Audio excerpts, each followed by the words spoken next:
quartel-general. Hoje vamos continuar a falar sobre o Plano Nacional de Políticas Criminais e Penitenciárias. Vou mostrar para vocês também aqui agora a prévia da apostila de 500 questões sobre o bloco número 3, antes de entrarmos no nosso texto do Plano Nacional, né?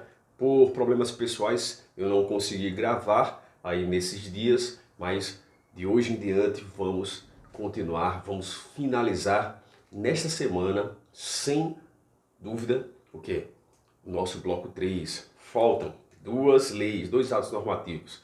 A Lei 13.675 e o Decreto 9489, que falam sobre o Sistema Único de Segurança. Então, vejam agora como está a nossa apostila, que provavelmente será entregue para vocês terça-feira, né? Disponibilizarei na plataforma Hotmart, ok? Posteriormente eu vou colocando os links aí para que vocês possam adquirir, né, essa apostila aí, que, como falei para vocês, servirá para ajudar muita gente. Tudo que for arrecadado será doado para o pessoal que precisa. Então, vamos lá. Vejam o texto da nossa apostila como ficou. Estou finalizando aqui a formatação dela para, então, disponibilizá-la para vocês. Olha só que legal. Muitas questões interessantes sobre todos os atos normativos do bloco número 3, ok? Agora vamos lá, vamos fechar aqui nosso Plano Nacional de Políticas Criminais e Penitenciárias, falando sobre a execução penal, sobre medidas relacionadas à execução penal. Nós temos aqui, né, dando continuidade ao vídeo anterior, nós temos aqui propostas, soluções aqui para falar a verdade, o tópico é necessidade de revisão e estruturação. Nós temos como uma das soluções proposta de alteração legislativa para, olha só que legal, desjudicialização dos incidentes de remissão. Seja passando-se a atribuição exclusiva da gerência de execuções penais, com fiscalização pelo juiz, corregedor e Ministério Público, corregedor das unidades, seja por instrumento que permita a real análise instantânea das remissões existentes, por ferramentas, enfim, né, aqui algo não interessante, mas nesse final aqui não. Então nós temos o seguinte, nós temos essa necessidade de alteração legislativa para desburocratizar. Temos aqui problemas que foram encontrados, né? A progressão de regime não acontece por falta de vagas, nós já sabemos isso, O STF afirma que há um estado inconstitucional das coisas, já que o poder legislativo não evoluiu à lei de execução penal para ser adaptada à realidade, continuando, portanto, a inconstitucionalidade, ou seja, o desrespeito aos direitos humanos, à dignidade da pessoa humana. Então, o estado inconstitucional das coisas. Sabemos que os sistemas penitenciários são frutos da evolução do homem, portanto, é lógica e necessária a adaptação à realidade, à atualidade. Vamos falar um pouco sobre os sistemas penitenciários. Então, antes de falarmos sobre os sistemas penitenciários, gostaria de falar para vocês frisarem o quê? Prestarem atenção nesse estado inconstitucional das coisas. Deixa eu só melhorar aqui. Iluminaçãozinha aqui rapidão. Ok.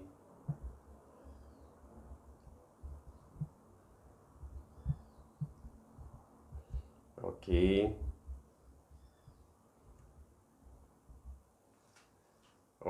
Ok. Beleza? Então, estado inconstitucional das coisas, não adaptação do poder legislativo para do poder legislativo em relação à realidade que evoluiu, né? A realidade que houve mais construções penitenciárias, há a necessidade de que de melhorar a insalubridade, questões estruturais também, né, de alimentação, de assistências, e o poder legislativo ele não acompanhou essa evolução, fazendo com que o princípio da dignidade da pessoa humana, previsto na Constituição Federal, seja lesado. Por isso o STF fala em estado inconstitucional das coisas, perfeito? Mas agora vamos falar sobre os sistemas, penitenciários ao longo do tempo, né? São informações básicas trazidas pelo Plano Nacional, mas que são importantes.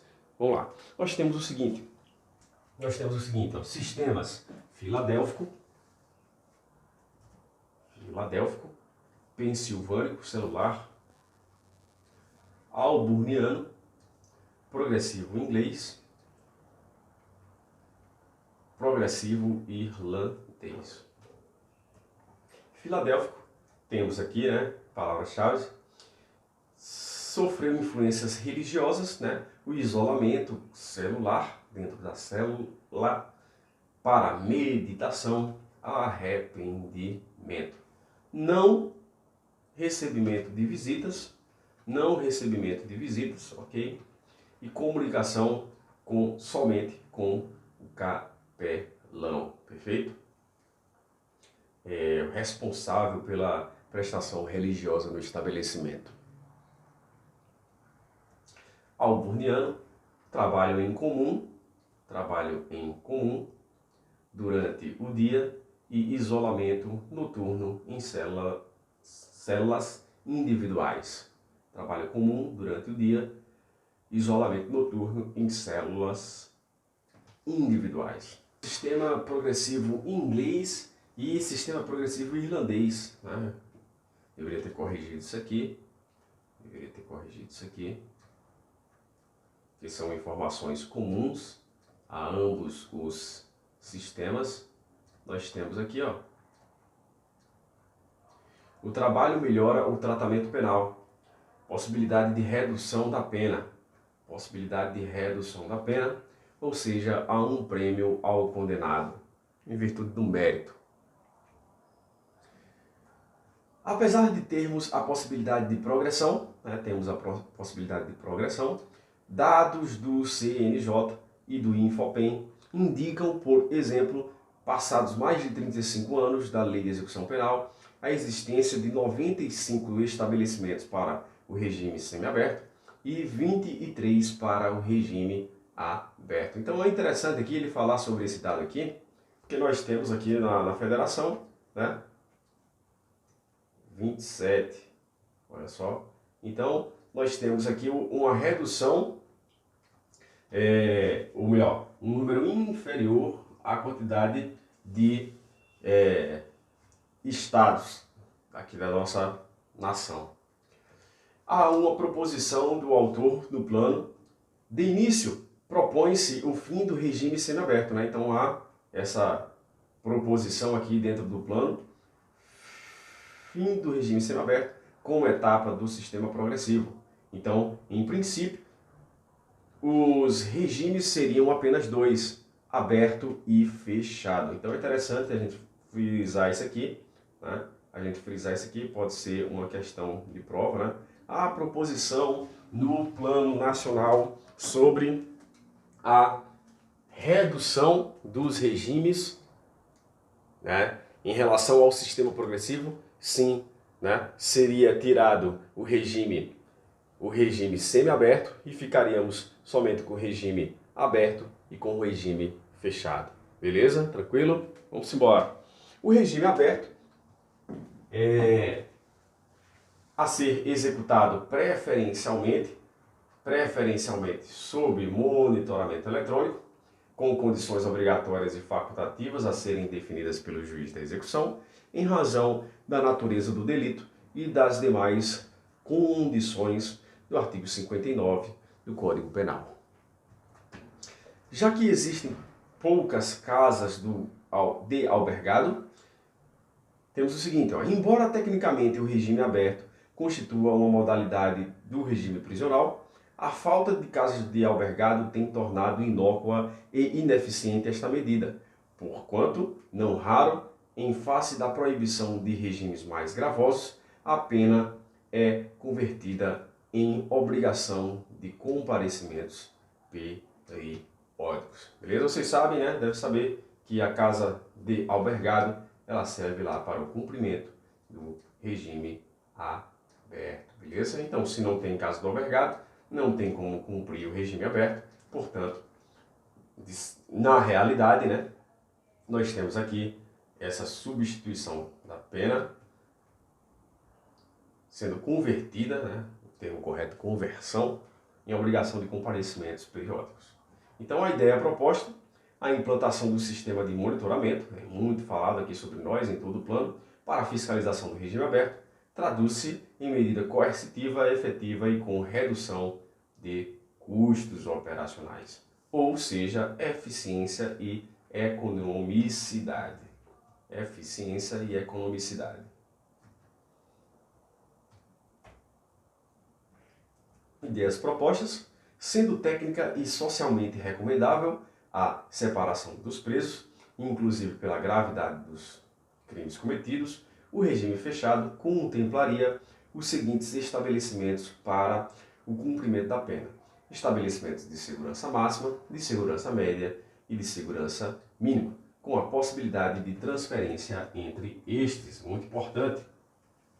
Então, essa informação é muito importante. Preste atenção, uma possível questão de prova aí pela riqueza de detalhes que temos aí nessa parte. Então, regime aberto, regime fechado continuaria, e o regime semiaberto seria excluído. Regime aberto, ok? Regime semiaberto excluído, e o regime fechado teríamos aberto e fechado, beleza? Aberto sob monitoramento eletrônico em virtude da eficiência, economicidade e redução de custos, e o regime fechado que seria cumprido também em 3 estabelecimentos: de segurança mínima, de segurança média e de segurança máxima, ok? Vamos lá, nós temos as características desses estabelecimentos no regime fechado. Parece com o que temos hoje, né? Recolhimento em cela individual. Estamos falando aqui segurança máxima, por exemplo, né? Essas informações elas são parecidas aqui com o Sistema Penitenciário Federal. Nós temos recolhimento em cela individual, visitas de cônjuge, companheiros, parentes e amigos, por meio virtual, tá? Por meio virtual ou por parlatório. Aí parlatório, né? Temos aquela questão de interfone, questão de serem evitados ali o contato entre as pessoas ou passar objetos, né? 2 pessoas mais crianças. Banho de sol até 2 horas.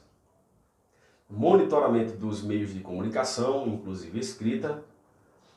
Monitoramento de áudio e vídeo no parlatório e nas áreas comuns para fins de preservação da ordem interna e da segurança pública. Facultada a utilização até mesmo nas celas, a critério do juiz da execução. Isso é o que foi falado no plano, tá? Isso é o que é falado no plano. Facultada a utilização até mesmo nas celas, por requerimento justificado da chefia de segurança da unidade, custodiante mediante elementos concretos. Segurança máxima. Atendimentos de advogados deverão ser previamente agendados, é possível essa comunicação com o advogado. Os diretores dos estabelecimentos penais de segurança máxima ou o diretor do sistema penitenciário poderão suspender e restringir o direito de visitas por meio de ato fundamentado. Nós já vimos essa possibilidade aí também lá na lei, no decreto 6.049. O regime fechado em segurança máxima ainda seria aplicado na hipótese, né, de reincidência ou se houver elementos probatórios que indiquem conduta criminal habitual, reiterada ou profissional. Então, vamos colocar aqui, caso número 1, caso número 2.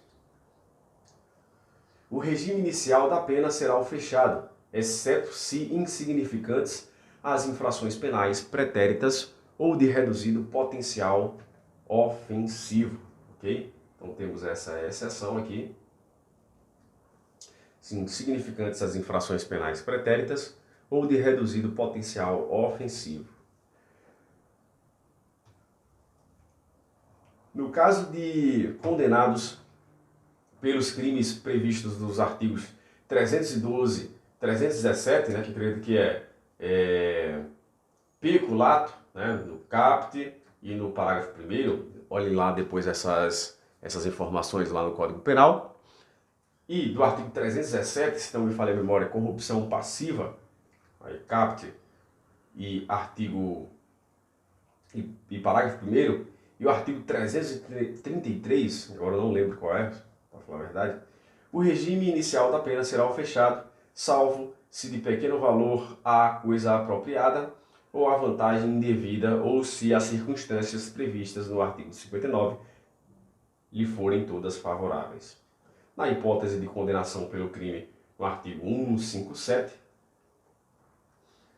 parágrafo 2º-A e do inciso 1º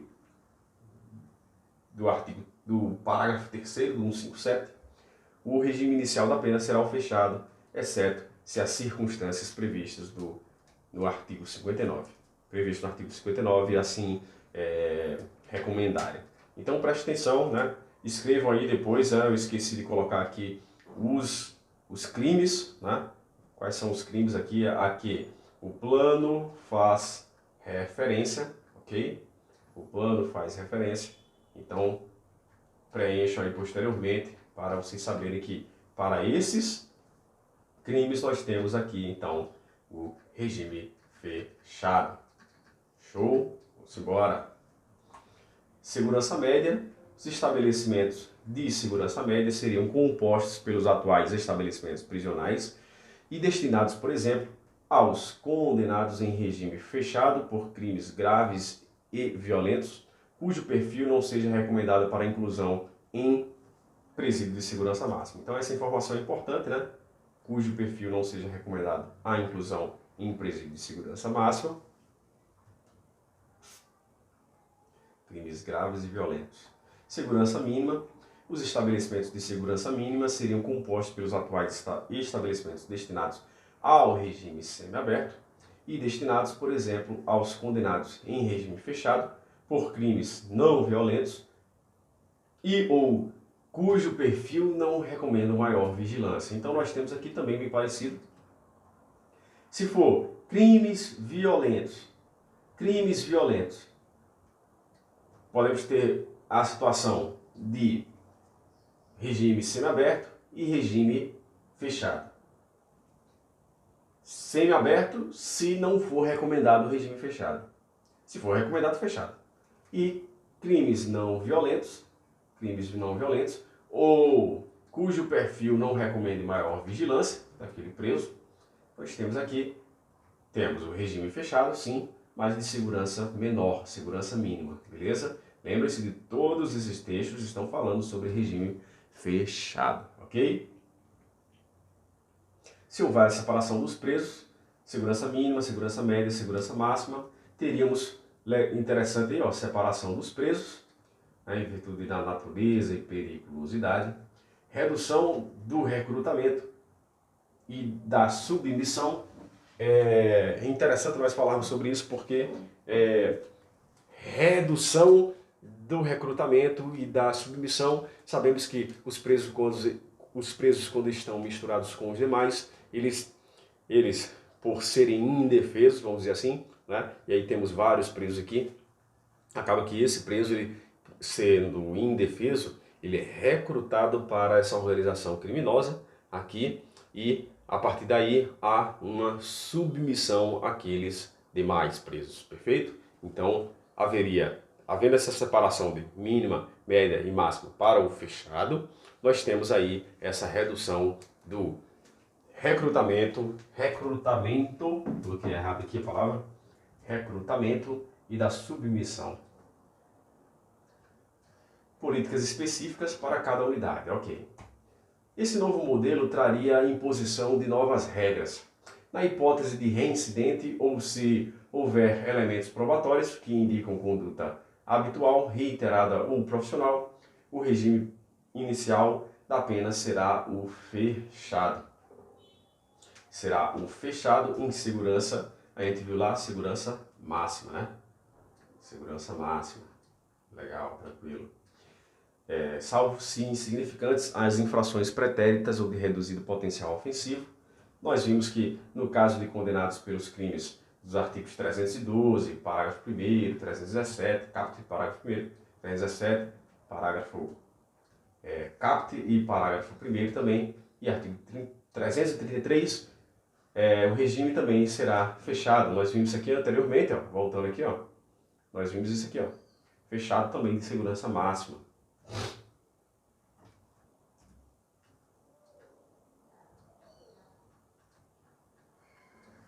Salvo de pequeno valor, a coisa apropriada ou vantagem devida.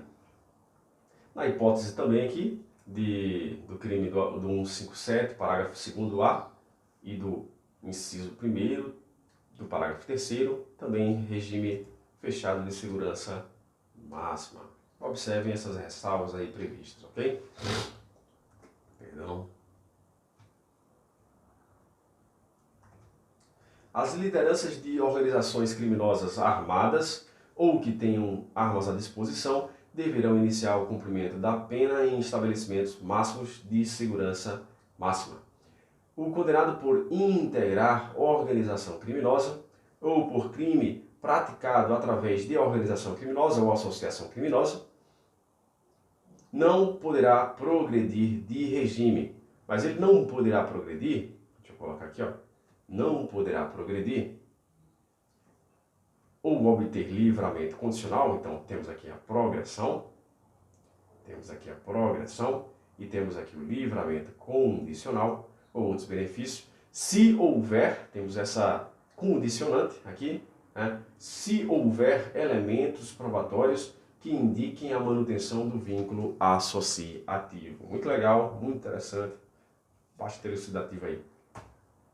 Então esse modelo traria revisão de benefícios e procedimentos, né, como livramento condicional, saídas temporárias, audiências por videoconferência, nós já vimos que seria a regra, exceto se o juiz determinar que seja de outra forma, agentes de custódia condicional para acompanhamento, né, do aberto, do livramento condicional e das saídas, regras de visitação, fortalecimento das visitas virtuais, RDD mais rigoroso, criação do sistema de micropunições, né, prisão simples e temporária, regressão, né, substituindo a regressão para evitar o quê?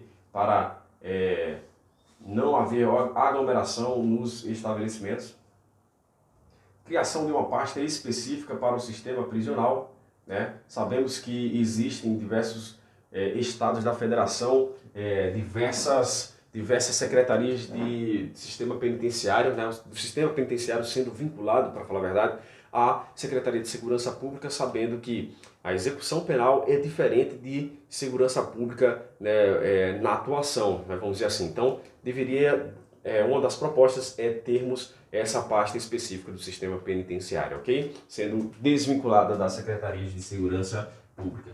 Substituição das penas por medidas alternativas, bem fiscalizadas, e estruturação das unidades. Capacitação e cuidado com a saúde mental dos agentes. Gratificação de desempenho para as melhores unidades. Então, teríamos isso aí também, capacitação de desempenho para a motivação daqueles agentes.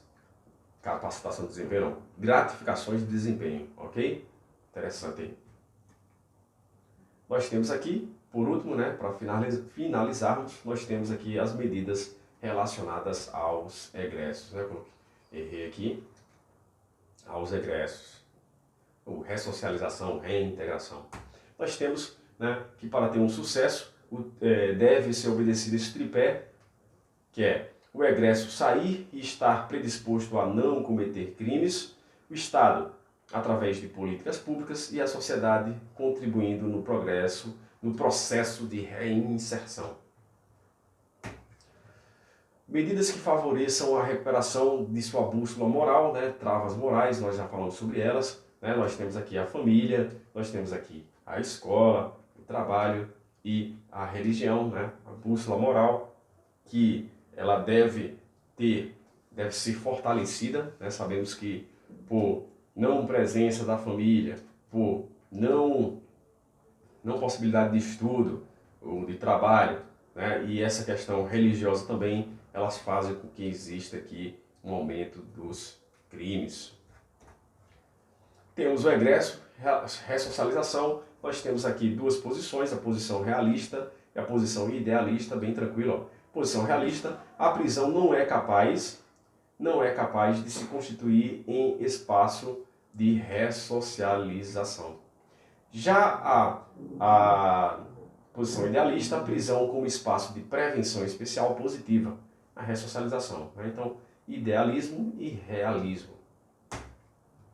Nós temos, né, dê um pause aí para vocês lerem, mas bem tranquilo aqui esse texto, vou resumir aqui, ó, que essa ressocialização e tratamento deveriam ser substituídos, esses termos deveriam ser substituídos por reintegração social, segundo o autor do texto aqui, tá? Então, por que deve ser substituído? Leiam aqui essas razões aqui, não muito relevante, mas se cair uma questãozinha a gente mata, ok? O Estado brasileiro ainda enfrenta problemas em relação à prestação de assistências aos presos e aos egressos. As assistências são importantes para, em certos casos, redução da reincidência.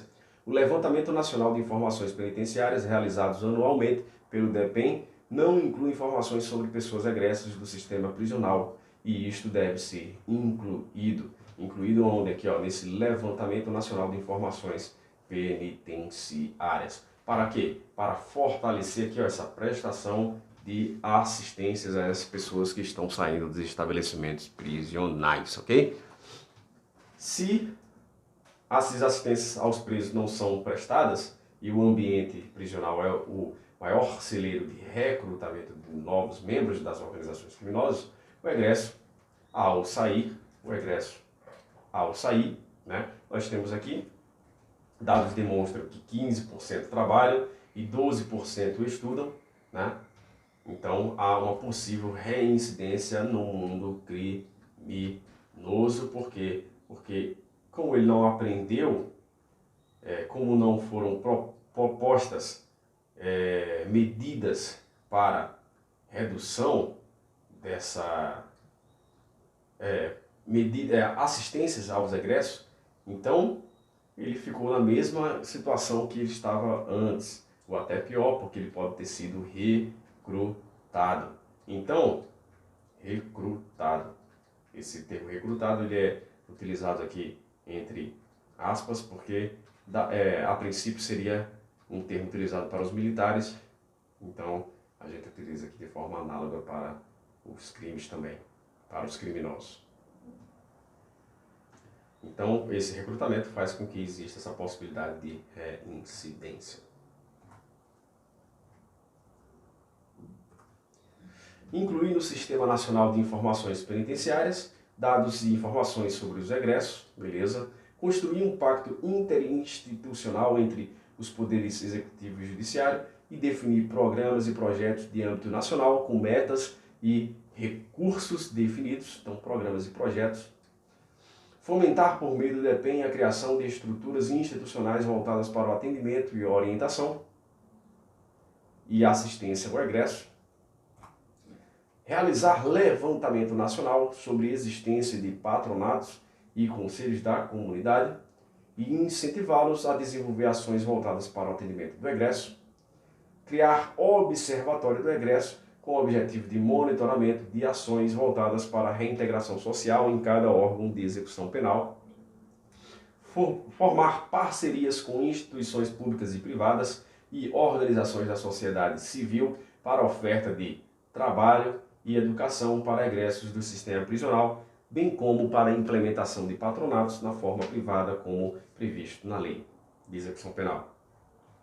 Criar e divulgar, junto com as varas federais e estaduais de execução penal, um manual de gestão e boas práticas com o fito de organizar e maximizar as penas de prestação de serviço à comunidade ou entidades públicas, a comunidade ou entidades públicas, para que a ressocialização desses apenados seja potencializada. Fazer cumprir o preceituado na Lei 866 em relação à contratação de egressos em obras públicas. No tocante às APAC, Associação de Proteção e Assistência aos Condenados, estimular políticas públicas objetivando auxiliar este tipo de humanização das prisões, sem contudo deixar de lado a função punitiva da pena. Instituir mecanismos de monitoramento e avaliação de programas e projetos voltados para o egresso, com foco na diminuição da reincidência, e criar um banco de dados referentes a egressos em cada órgão dos sistemas prisionais locais. Então é isso, pessoal. Nós finalizamos hoje, né, fomos um pouco mais rápido aí para não ficar um vídeo tão longo. Finalizamos hoje o quê? O Plano Nacional de Políticas Criminais e Penitenciárias 2020 e 2023. Né? Então, vou fazer o próximo vídeo sobre ele, só resumos rápidos aqui, o que você precisa estar atento aí e para acertar as questões. Porque como foram muitos vídeos e tivemos uma pausa no meio aí, né, acaba que a gente pode esquecer algum detalhe e esses detalhes vão ser vistos no próximo vídeo para finalizar, ok? O nosso plano nacional. Até mais!